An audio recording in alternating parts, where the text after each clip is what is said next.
The topic of my article or to my research proposal is the effectiveness of virtual learning in low income schools to support student achievement.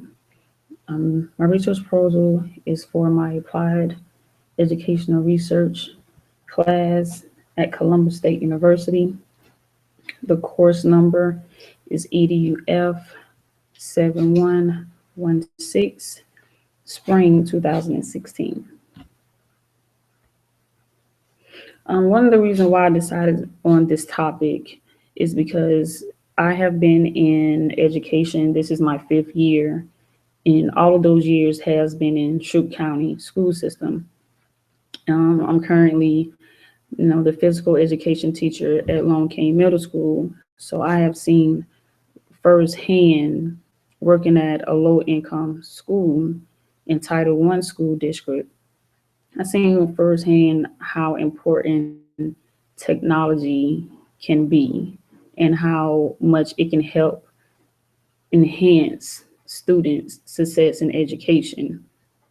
When I first started at the school 5 years ago, we only had one computer lab.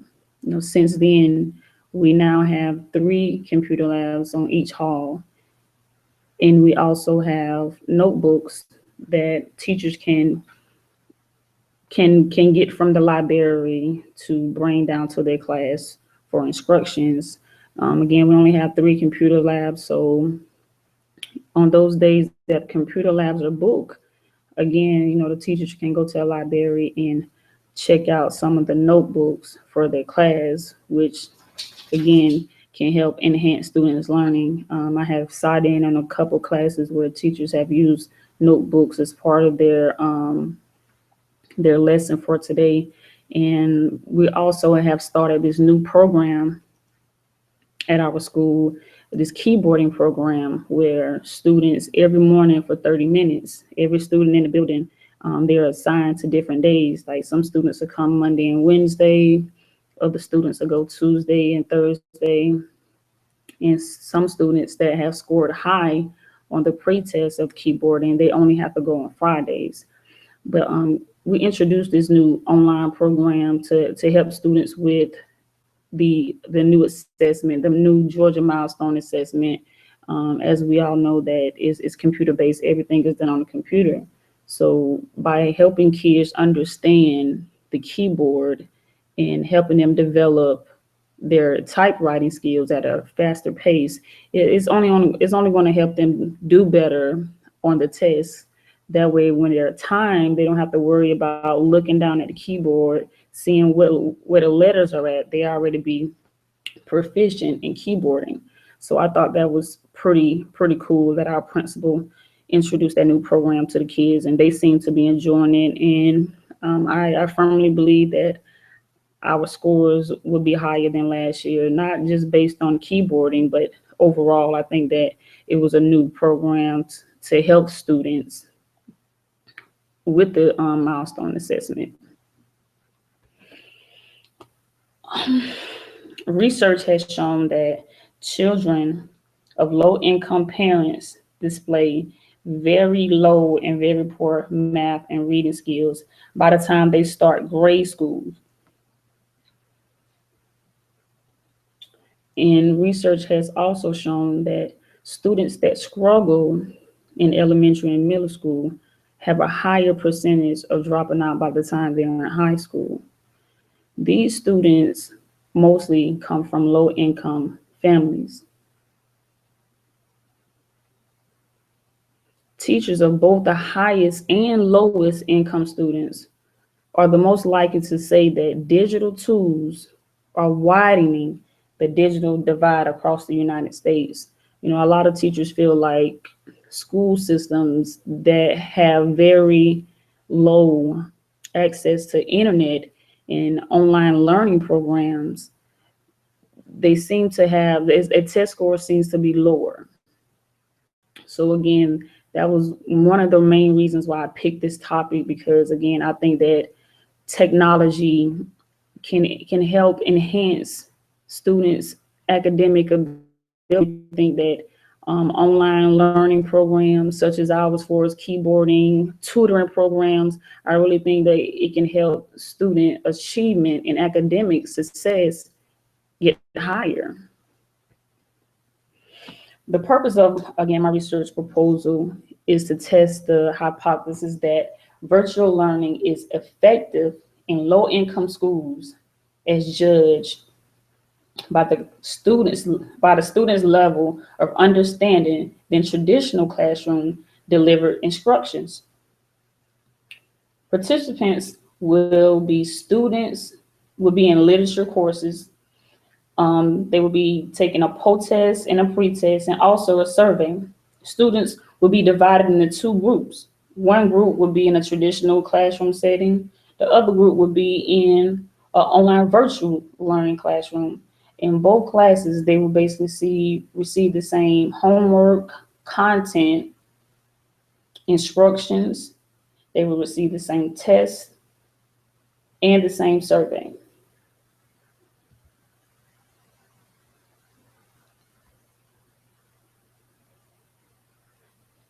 Two of the articles that I found related to my topic, one of them was a comparison between a traditional and an online environmental educational program.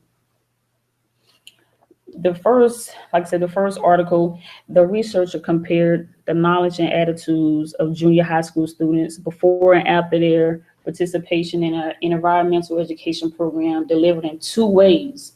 One way was an online setting, and the other was a traditional classroom learning assignment.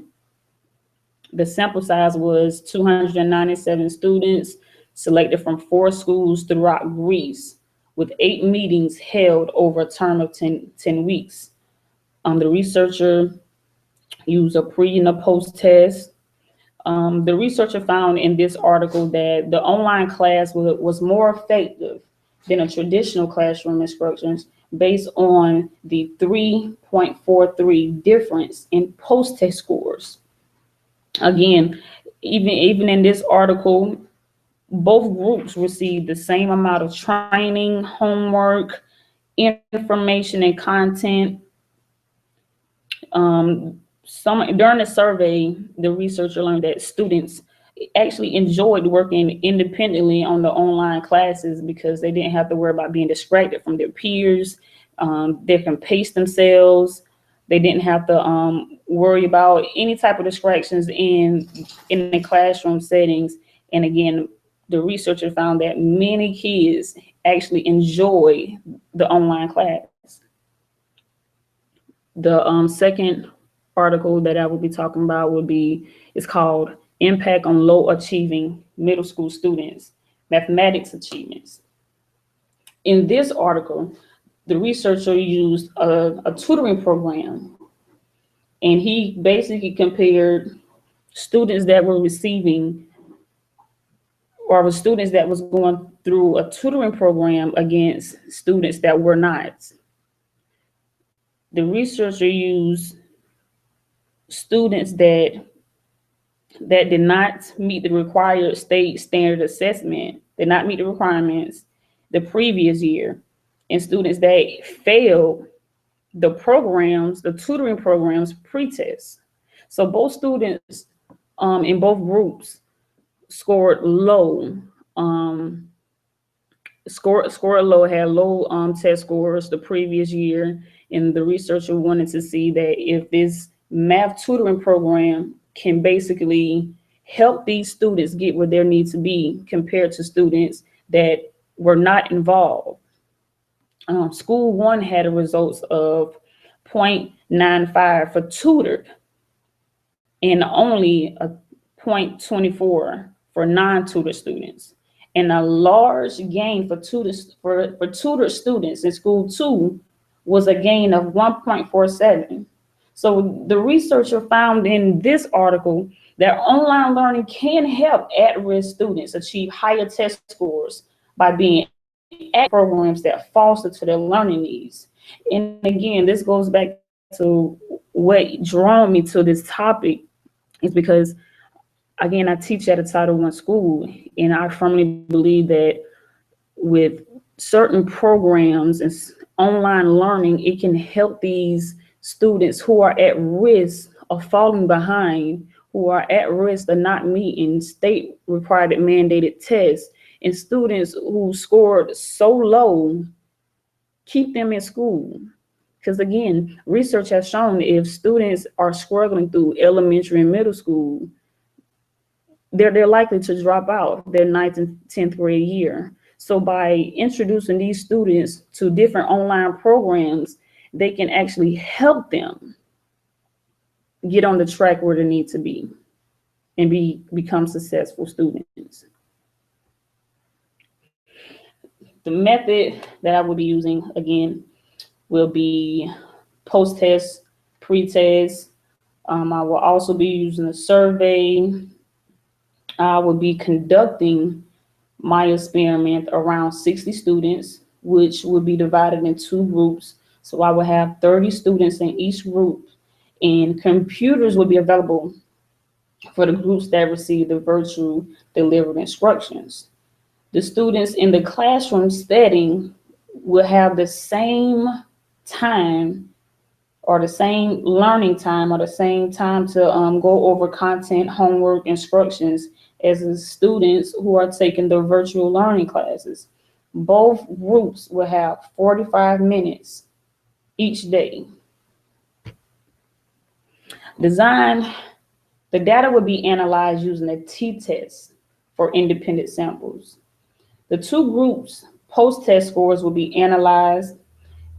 Analysis of the survey will be to understand students' knowledge and attitude before and after their participation in the education program delivered in 2 different ways. Some of the things that I have found that that the book has covered is basically a t-test, which is a statistical test used to determine whether a correlation coefficient is statistically significant. Null hypothesis, a statement about population parameters, and basically the design that I will be using in my research proposal is a design used to define in the book as a experimental research design that does not provide a full control of potential confounding variables, primarily because it does not randomly assign participants to comparison groups. It is superior to weak but inferior to a strong experimental group. So I'm basically using this research design to see how does the virtual learning group, how do they measure up to students in traditional classrooms? Because the whole focus of my research proposal is to basically show that online learning and even online programs can help increase students' test scores.